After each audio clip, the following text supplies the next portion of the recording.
Bonjour à tous, voici le second numéro de la pastille BD qui a été annulé mais que je vous présente quand même finalement. Ce second numéro s'intéresse à ce qui a peut-être été mon gros coup de cœur de 2019, à savoir l'album Tout va bien de Charlie Genmore aux éditions Delcourt. Et tiens, je vous laisse avec moi-même puisque je vous le présente tout de suite. Voilà. Tout va bien est un roman graphique autobiographique signé par l'auteur Charlie Genmore, sorti le 20 mars 2019 aux éditions Delcourt. Derrière ce nom de Charlie Genmore se cache un mec non-binaire de 26 ans, auteur de bande dessinée, storyboarder et chara-designer, que vous pouvez aussi retrouver sous le pseudonyme de Anna Elkis sur les réseaux sociaux. Sa non-binarité et son engagement pour les causes LGBT lui font traiter de ces sujets sensibles dans ses créations, notamment au sein du collectif de BD engagé Bande de déchets, dans lequel il a fait ses premières armes. Tout va bien est son premier album, dans lequel il choisit de s'intéresser à un sujet un peu plus intime, lui-même. Charlie Genmore va nous raconter sa vie à travers le personnage d'Ellie, qui a 20 ans et n'a jamais vécu de relation amoureuse.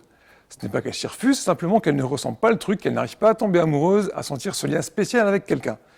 Elle commence à se poser des questions et décide de se forcer un peu et de sortir avec le premier garçon qui le lui demandera. Elle n'aura pas à attendre bien longtemps puisqu'elle recevra un message d'un certain Archimède l'invitant à sortir, auquel elle répondra positivement. Les débuts seront un peu compliqués, Ellie sera toujours prisonnière de ce blocage et la relation aura du mal à se définir et à avancer. Alors qu'un aperçu du passé d'Ellie jette une lumière nouvelle sur sa personnalité et sa situation présente, la bienveillance et la compréhension d'Archimède vont l'aider à briser sa coquille et à se libérer. Charlie Genmore aborde de nombreux thèmes et expériences de vie par lesquels nous sommes tous passés d'une manière ou d'une autre. Tout d'abord, l'illustration avec une grande justesse des difficultés à parler de soi, à se confier, et ce même à la personne dont on est censé être le plus proche et avec qui l'on devrait pouvoir tout partager. Et peut-être plus important encore, le rôle primordial que l'environnement familial peut jouer dans cette problématique. À ne pas se sentir à l'aise pour communiquer et partager ses émotions, on finit par se créer une carapace indestructible.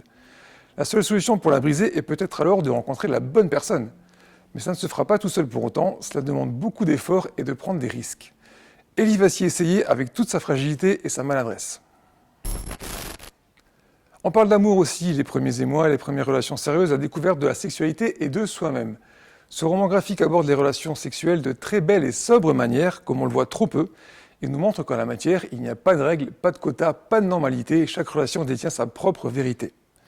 On va rencontrer les termes de pansexuel et asexuel, le thème de la non-binarité sera aussi forcément abordé, tout ça pour montrer qu'il n'y a aucune case et que les étiquettes ne servent que les étroits d'esprit. Graphiquement, on n'est pas sur quelque chose de très travaillé ni sophistiqué, des traits épurés, des personnages de morphologie assez simplistes, peu de décors et une colorisation qui reste toujours dans les tons bleus. Mais tout cela ne sert qu'à mettre en avant le plus important, les émotions. Et elles débordent dans cette BD, tous les moments d'intimité, que ce soit de l'amour, de l'amitié ou même de la solitude, sont magnifiquement retranscrits. C'est beau, puissant et touchant à beaucoup de niveaux différents. Qui que l'on soit, peu importe notre manière de se définir, les propos de cette BD nous touchent parce qu'ils sont indubitablement universels. Et c'est bien ce qui fait sa beauté et son importance. Tout va bien nous montre simplement qu'il faut trouver sa place, dans le bon environnement, auprès des bonnes personnes, et être capable de décrypter sa propre fréquence qui brisera les masques. Parce que oui, au fond, tout ira bien. Et voilà pour ces deux petites pastilles consacrées à deux très bons albums. C'était cool, tellement qu'on va peut-être remettre ça sous un format différent. On verra ça. En tout cas, d'ici là, lisez des BD. Parce que c'est un peu le plus important. Voilà. Au revoir.